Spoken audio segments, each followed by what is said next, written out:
বাংলাদেশের ষড়যন্ত্র যুদ্ধ এখনো বন্ধ হয় নাই। বাংলাদেশের যারা তৌহিদি জনতার বিপ্লবী নেতা ডাক্তার শফিকুর রহমান বলেছে যে বাংলাদেশে এখনো যুদ্ধ জিহাদ বন্ধ হয় নাই। ইসলামকে বিঘ্নিত করার জন্য করে গোপন ষড়যন্ত্র চলতেছে। বিশ্বনবীর বিরুদ্ধে কাফের বেঈমান যেমন ষড়যন্ত্র করেছিল গোপন, আল্লাহ সূরা আনফালের 30 নম্বর আয়াতে জানিয়ে দিয়েছে বিশ্বনবী সেই ষড়যন্ত্রকে জমিনে কবর রচনা করে দিয়ে কোরআনের সেই মতবাদ মদিনাতে কায়েম করেছিল। বাংলাদেশের ষড়যন্ত্রকারীদের ষড়যন্ত্র বাংলার জমিনে চিরতরে কবর রচনা করে এটিএম আজহারুল ইসলাম এবং শফিকুর রহমান ইসলামী আন্দোলনের নেতার নেতৃত্বে আগামী বঙ্গভবন ঘেরাও করে বাংলাদেশের নির্বাচনে বাংলাদেশের মানুষ প্রতিজ্ঞাবদ্ধ হয়েছে আগামী নির্বাচন হবে ইসলামী আন্দোলনের বিজয়ের নির্বাচন। এই নির্বাচনে গঠন করে আমাদের সংসদে যেতে হবে, ঠিক না বেটি?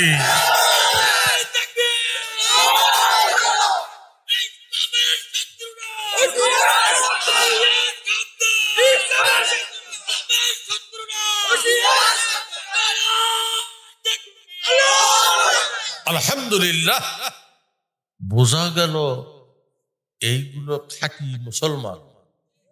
কথাগার এইরকম হলেই তো শেরপুর দখল হয়ে যাবে। আপনারা যদি এখনই মাঠত যান, যত প্রশাসন আছে ওরা বাই ছাড়তে ছাড়তে কুয়ার মধ্যে নামে মাথা লুকাবে। কথাগণ ঠিক না? মানে কারণ মুসলমানের শক্তি হলো আগ্নেয়গিরি, মুসলমানের শক্তির কাছে কোন শক্তি কাটাই না। কতক্ষণ ঠিক না? ঠিক। ওরে মুসলিম তুই আজ কেন বসে, চারিদিকে শুধু মা বোনেদের কান্নার আওয়াজ আসে, আবার বিশ্ব আজি ভরে গেছে দেখো মুসলমানের লাশে। ওরে মুসলিম তুই আজ কেন বসে, চারিদিকে শুধু মা বোনেদের কান্নার আওয়াজ আসে, আবার বাংলা জি ভরে গেছে দেখো মুসলমানের লাশে। ওরে মুসলিম তুই আজ কেন বসে, নাক কান বসাবোবার মতো থাকবি কত কাল, দুনিয়ার ওই স্বার্থের লোভে হইয়া মাতাল। আরে নাক কান বসাবোবার মতো থাকবে কত কাল, দুনিয়ার ওই স্বার্থের লোভে হইয়া মাতাল। আজি তোর চেহারায় বীর খালিদের, আজি তোর চেহারায়, আজি তোর চেহারায় বীর খালিদের প্রতিচ্ছবি বাসে। ওরে মুসলিম, ওরে মুসলিম, ওরে মুসলিম তুই আজ কেন বসে। আর মুসলমানের বসে থাকার সময় নাই। মুসলমানের পিঠ দেয়ালে লেগে গেছে, হয় বাতিল থাকবে নইলে হক থাকবে। কুল জাল হক ও জাহাকাল বাতিল, ইন্নাল বাতিলা কানা যাহুকা। 15 পারা সূরা বনী ইসরাইল। আল্লাহ হকের পথে আছে, মুসলমানদেরকে বিজয় হবে।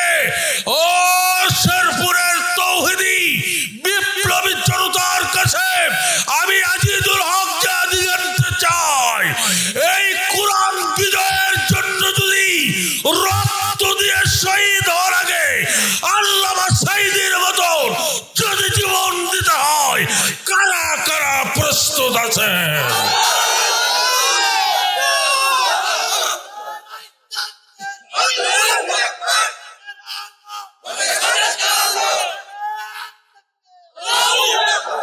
কারণ বাংলার জমিন বিপ্লবী জনতা মুসলিমের জমিন।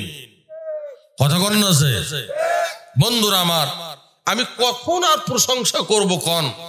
এত রাত্রে দেশে এবারকার যত মাহফিল আমি করলাম, প্রায় শতখানিক মাহফিল আমার করা হয়ে গেল। এই রকমের এত গভীর রাতে কেউ আমাকে দেয় নাই। রামেশ্বরপুর কেন্দ্র জামে মসজিদের উন্নতিকল্পে আজকে তাফসিরুল কোরআন মাহফিল 2025। আজকের মাহফিল সম্মানিত সভাপতি, সহসভাপতি, প্রধান অতিথি, বিশেষ অতিথি বলে বদ্ধম করছি কি দেখছেন, জনগণ তো আসলে জনগণ খেপালে দেওয়া হয়। গত রাতের মাহফিল করলাম চাপায়, তার আগে রাতে মাহফিল করলাম আমি কুষ্টিয়া কুমারখালীতে, আর 3 গুণ লোক। ওরা 12টায় আমাকে উঠাই দিয়েছে, ঠিক জাস্ট কাটায় 10টায়। 12টায় আমি শেষ করব। জনগণ বলতেছে হুজুর, একজন মসজিদের সেক্রেটারি এসে বলতেছে কানে কানে, হুজুর দোয়া করে দেন। 12টা হয়ে গেছে। জনগণ করছে ওই সেক্রেটারি ধরে পিটেন। আমরা অসম আর কি, সেক্রেটারি এক খেলাতি করছে, হুজুর করেন করেন। আসলে মুসলমান এখনো জাগ্রত আছে। ওই সুন্নি টাইম বাংলাদেশের মুসলমান আর দেবে না। ওই সেদুর পড়া শব্দ বেশি, হিন্দু হাসিনা নারী, এই উপরে ছিল মুসলমান, ভেতরে ছিল হিন্দুয়ান। কথা কোন ঠিক না বেঠে? এই জন্য করে বলতেছি মুসলমানদেরকে জাগ্রত হবে, তাহলেই বাংলার জমিনে আগামীতে কালিমার পতাকা সংসদে দেখা যাবে। কথা বলেন বন্ধুরা আমার। আল্লাহর দরবারে শুকরিয়া বলি আলহামদুলিল্লাহ। মানবতার মুক্তির দূত জনাবে মুহাম্মদুর রাসূলুল্লাহ সাল্লাল্লাহু আলাইহি সাল্লাম। আমি যে আয়াত কারিমা তেলাওয়াত করেছি এর থেকে আলোচনা করি সূরা আল ইমরানের 200 নম্বর আয়াত। জোরে বলেন কয়শত নম্বর আয়াত? আমার আল্লাহ পাক বলেন, ইয়া আইয়ুহাল্লাযীনা আমানুস বিরু ওয়াসাবিরু ওয়ারাবিতু ওয়াত্তাকুল্লাহা লাআল্লাকুম তুফলিহুন।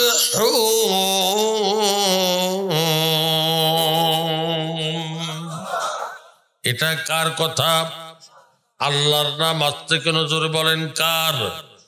আল্লাহ পাক বলে, হে ঈমানদারেরা, ইসবিরু তোমরা সবুর করো, অসবিরু তোমরা মুসাবারা করো, অরবিতু তোমরা মুরাবাতা করো। আমি আরবি বলতেছি, বাংলা অনুবাদ না করলে কিন্তু বুঝবেন না।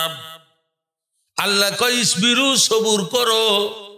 1 নম্বর এই আয়াতের মধ্যে 3টা শব্দ ব্যবহার করা হয়েছে। 3 জায়গাতে আল্লাহ পাক সবুরের কথা বলেছে। জোরে বলেন কয় জায়গা? আল্লাহ পাক বলে ইসবিরু ইবাদত বন্দেগীতে সবুর করো। আমাদের ইবাদত বন্দেগীতে সবুর নাই। মসজিদে তাড়াতাড়ি করে যায়, পিছে যায়, আগে বাড়ায়। এ হলো মুনাফিকের সর্দার।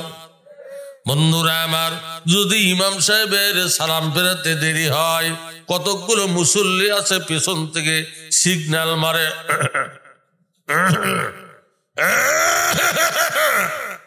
তার মানে বুঝাচ্ছে হুজুর আমার হয়ে গেছে, আলুর ঘর চলেন। কি হলো? কথা কেন গায়? হয়তো আলমগীর 2য় খণ্ড 56 পৃষ্ঠা বের করো, লেখাপড়া শিখে যাচ্ছে এখানে। এর মধ্যে লেখা আছে, যদি কোনো মুসল্লি সালামের উত্তরের জন্য করে গলার শব্দ ইউজ করে, তাহলে মাগরিবে তাহরিমা তার নামাজ হবে না। কারণ ইমাম সাহেবই জানে কখন সালাম ফিরাতে হবে। এই জ্ঞান কোরআন হাদিসে তার আছে দিকে 10 জন তাকে ইমামতির দায়িত্ব দিয়েছে। কথা কোন ঠিক না ঠিক? এই জন্য করে বলতেছিলাম, এই জন্য আল্লাহ পাক বলে ইবাদতে সবুর করো, ওয়াসাবিরু।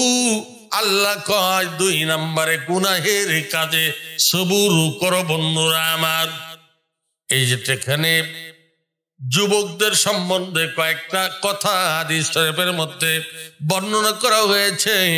ও যুবকেরা, সিগারেটের বাক্স পাইলে ফেলে দাও না। আমি মুসলমানের যুবক, আমি সিগারেট খাইতে পারি না।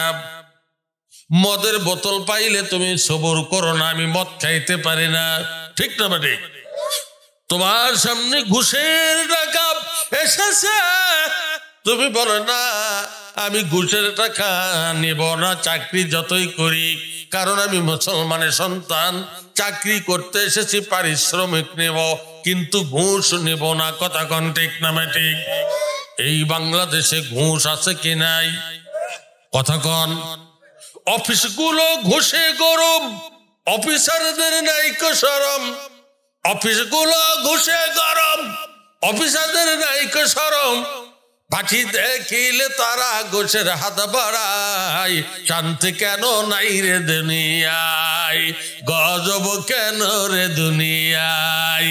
হে বাবু বেবি দেখো বসে নিরালায়, শান্তি কেন নাই রে দুনিয়ায়। জালিমার অত্যাচারী যত, জমির আইল খেলে তত।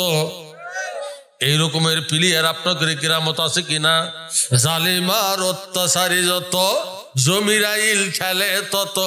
পরেরটা ছোট করে নিজেরটা বাড়ায়, শান্তি কেন নাই রে দুনিয়ায়। এ বাবু বেবি দেখো বসে নিরালায়, শান্তি কেন নাই রে দুনিয়ায়। কথা কন ঠিক না বা ঠিক? বন্ধুরা, মাথায় কাপড় দেয় না নারী, বুকে পিঠে দেয় না শাড়ি। মাথায় কাপড় দেয় না নারী, বুকে পিঠে দেয় না শাড়ি। বেহায়া বেশরম, বেহায়া বেশরম চলে বেপরদায়, শান্তি কেন নাই রে দুনিয়ায়, গজব কেন রে দুনিয়ায়।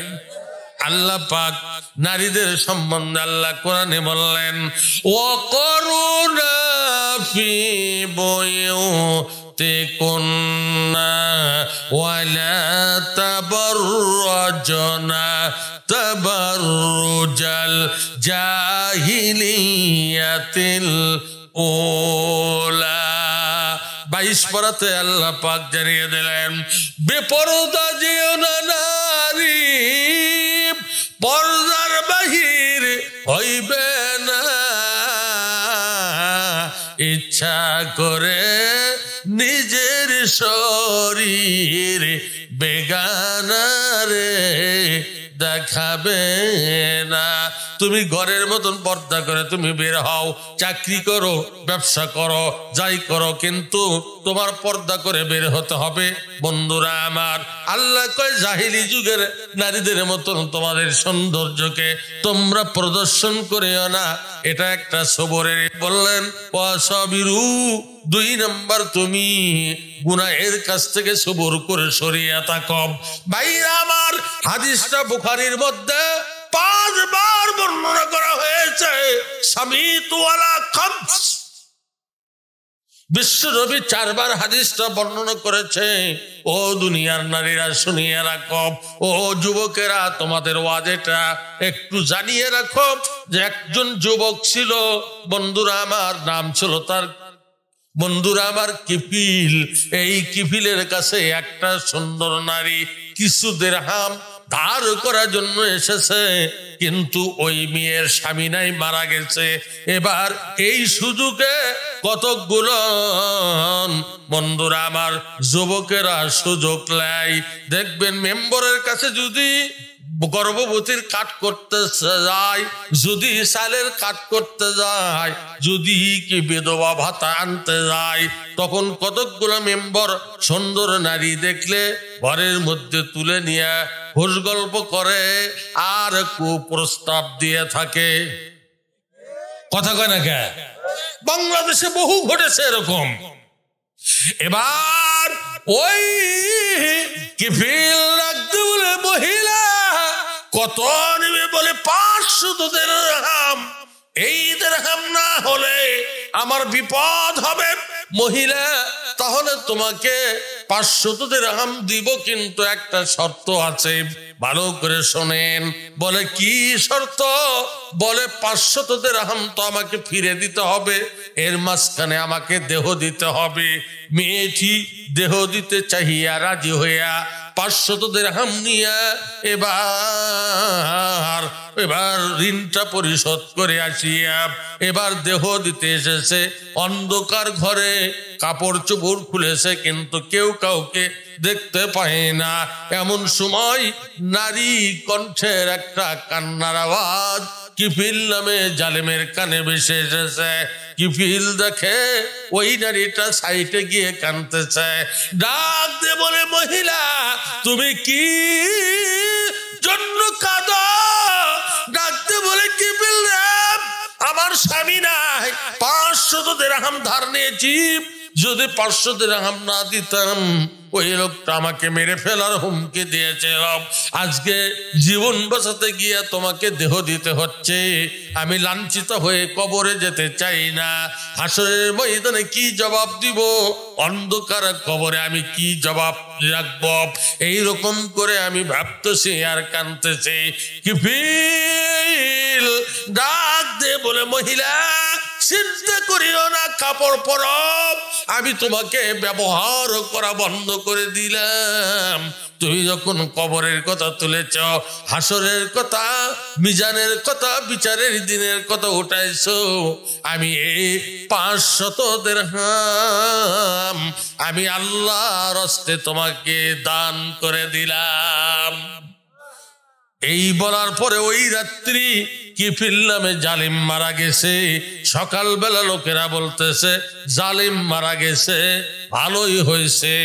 চোর ডাকাত সুৎখোর ঘুষখোর যদি মারা যায় তাহলে এলাকার লোকেরা শান্তি প্রকাশ করে। কথা কয় না। এবার লোকেরা বলতেছে জালিম কিফিল মারা গেছে, লাশ দেখার জন্য যাইতেছে। এবার কাফন করিয়া জানাজার করবে, তার পূর্ব মুহূর্তে মসজিদের কাটনিতে লাশটা উঠাইছে। আর আল্লাহ পাক কিফিলের চেহারার মধ্যে জান্নাতি সুরত দান করেছে। বন্ধুরে, কিফিল যে মারা গেছে ওই ঘরের চৌখটের উপরে লেখা এসেছে, বুখারী শরীফের মধ্যে বিশ্বনবী বর্ণনা করেছে, কদ গফরাল্লাহু ইয়া কিফিল, তোমরা কিফিলকে আর জালিম বলিও না। শেষ মুহূর্তে ওই নারীকে 500 দিরহাম দান করিয়া খারাপ কাজ থেকে নিজেকে সামলায় রেখেছিল। এই কাজটা আমি আল্লাহর কাছে বড় পছন্দ হয়েছে। আমি তার জীবনের সব গুনাহ মাফ করে আমি আল্লাহ নূরানি সূরা দান করলাম। আর জোরে কোন সুবহানাল্লাহ। বুখারীর হাদিস, এই আয়াতের এই শব্দের ব্যাখ্যা এটাই লেখা হয়েছে। নাম্বার গেল 2। নাম্বার 3, অরবতু, মুসিবতে পড়লে সবুর করো। আল্লাহ কোরআনে বলতেছে। কোথায় বলতেছে? এই সেই কোরআন থেকে দূরে রাখার জন্য এখনো গোটা পৃথিবীতে মুসলমানের বিরুদ্ধে আমেরিকার নেতৃত্বে ইসরায়েল কাফের প্রতিদিন ফিলিস্তিনের মুসলমানদেরকে হত্যা করে ফিলিস্তিনের ভূখণ্ড দখল করার জন্য আজও ষড়যন্ত্র চালিয়ে যাচ্ছে। বিগততে 50,000 মুসলমানকে ইসরায়েল হত্যা করেছে। গোটা পৃথিবী মুসলমান তার সমালোচনা করেছে। মুসলমান যদি আজও ময়দানে দাঁড়িয়ে যায়, ইমাম মেহেদী আলাইহিস সালাম যখন আসবে, গোটা পৃথিবীর নাস্তিক, মুরতাদ, ইহুদি, খ্রিস্টানেরা পালিয়ে যাবে, পরাজয় হবে। আল্লাহ পাক গোটা পৃথিবীতে মুসলমানদেরকে বিজয় দান করবে। নাসাই শরীফের হাদিস, আল্লাহ রাসূল বলেছে শেষ সময়ে বিধর্মীদের সঙ্গে একটা যুদ্ধ হবে মুসলমানের। ফাইন উদ্রিক্তহা মালি ওয়া নাফসি আফজালুম মিনাশ শাহাদায়ে। নাসাই শরীফে গাজওয়াতুল হিন্দি নামে একটা অধ্যায় রয়েছে। হুজুর বলেছে ওই যুদ্ধে প্রথম মুসলমানরা কিছু শহীদ হবে, পরক্ষণে আল্লাহ মুসলমানদেরকে বিজয় দান করবে। হুজুর বলেছে ওই যুদ্ধে যদি আমি বিশ্বনবী বেঁচে থাকতাম, আফজালুম মিনাশ শাহাদায়ে, আমি যদি শহীদ হতাম, মালি ওয়া নাফসি, আমি জান মাল দিয়ে ওই যুদ্ধে অংশগ্রহণ করতাম, আমি শহীদ হলে আমি উত্তম শহীদের মধ্যে পরিগণিত হয়ে যেতাম। জোরে কন্যা সুবহানাল্লাহ। বন্ধুরা আমার খেয়াল করেন, এই জন্য করে বলতেছি মুসলমানের রক্ত দিয়া ধরার জমিন লালে লাল, মুসলমানের রক্ত দিয়া ধরার জমিন লালে লাল। পুত্র শোকে ভাইয়ের দুঃখে মুমিন হৃদয় বেসামাল, পুত্র শোকে ভাইয়ের দুঃখে মুমিন হৃদয় বেসামাল। অযুদ্ধতে আল্লাহর ঘরে পুত পূজারি পায় তারা, দেশে দেশে আজ লক্ষ শিশু খোদার জ্বালাই যাই বারাম। অযুদ্ধতে আল্লাহর ঘরে পুত পূজারি পাই তারা, দেশে দেশে আজ লক্ষ শিশু খোদার জ্বালাই যাই বারাম। ইরাক ইরান পাকিস্তানে, ইরাক ইরান পাকিস্তানে আজকে সবার নিদাহারাম। সন্ত্রাসীদের শীর্ষে দেখি লিস্ট এসে ওদের নাম, সন্ত্রাসীদের শীর্ষে দেখি লিস্ট এসে ওদের নাম। মুসলমানের রক্ত দিয়া ধরার জমিন লালে লাল, পুত্র শোকে ভাইয়ের দুঃখে মুমিনের হৃদয় বেসামাল। সেই ইহুদিদের দালাল পাঁচটা গোলাম বাংলাদেশে 15.5 বছর বুল্ডোজারের মতন মুসলমানের ওপর নির্যাতন করেছে। কথাগণ, সেই কাফেরের দুষ্টকে ইহুদিদের পৃথিবী থেকে বাংলার জমিন থেকে তাড়িয়ে দিছে। এক কাপড় পরিয়ে সুন্নির মতন ভগন্যের মতন বাংলাদেশ থেকে পালিয়ে দিল্লি গিয়ে ওখান থেকে বসে ষড়যন্ত্র করতেছে। এবার ষড়যন্ত্র যদি বাংলার জমিনে হয়, ওদের দলের সামসারা বাংলাদেশের মাটির সঙ্গে মিশে যাবে। ধানমন্ডি 32-এ যেমন দুলার সঙ্গে মিশিয়ে দেওয়া হয়েছে, ওদের অনুসারীদেরকে বাংলার জমিনে মিশিয়ে দিয়ে কোরআনের রাজ কায়েম করা হবে। বন্ধুরা আমার, কারণ এই জমিন দিয়েছেন আল্লাহ। এই জমিনের মালিক কে? কথা কন, জমিনের মালিক কে? বন্ধুরা আমার, আল্লাহ পাক বলেছে জনপদের লোকেরা যখন আমার আইন দিয়ে দেশ পরিচালিত করবে, বারাকাতুম মিনাস সামাই ওয়াল আরদ, কোরআনের আয়াত। আল্লাহ পাক বলেছে তখন আমি আসমানের সমস্ত বরকতের দরজা জমিনে উন্মুক্ত করে দেব। আরো জোরে কোন সুবহানাল্লাহ। বন্ধুরা আমার খেয়াল করেন, এই জন্য করে বলতেছি আল্লাহ পাক এই কোরআনে সর্বশক্তি মুসলমানের জন্য করে কিতাব দিয়েছে। কতক্ষণ ঠিক না বা ঠিক? এই কোরআনের মধ্যে সব আছে। কতক্ষণ ঠিক না? আল্লাহ পাক বলেন তিবিয়ানাল লিকুল্লি শাইইন ওয়া হুদাও ওয়া রাহমাতাও ওয়া বুশরা লিল মুসলিমিন।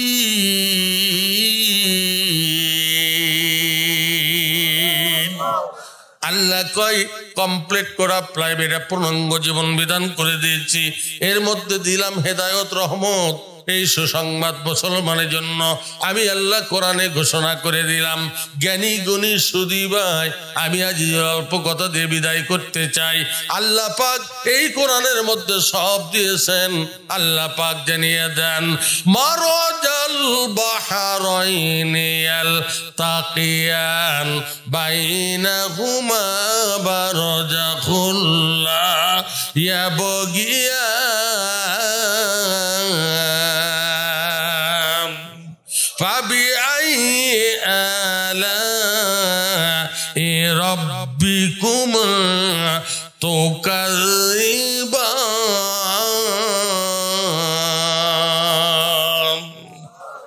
এটা কার কথা? আল্লাহর কথা। যারা আল্লাহওয়ালা, যারা নবীওয়ালা, নবী কামলিওয়ালা, যারা প্রেমিক, তারাই বুঝবে বন্ধুরা আমার কোরআন সকলকে ভালো লাগে না। আর যারা কোরআনের প্রেমিক, কোরআন ছাড়া অন্য কিছু মজা লাগে না। বন্ধুরা আমার খেয়াল করেন, এই জন্য করে বলতেছি মানে আবার আল্লাহ পাক বলে দুটি সাগর পাশাপাশি দিলাম, মাঝখানে আমি আল্লাহ পাক অন্তরায় দিয়ে দিলাম, কেউ কারো স্থান অতিক্রম করতে পারে না।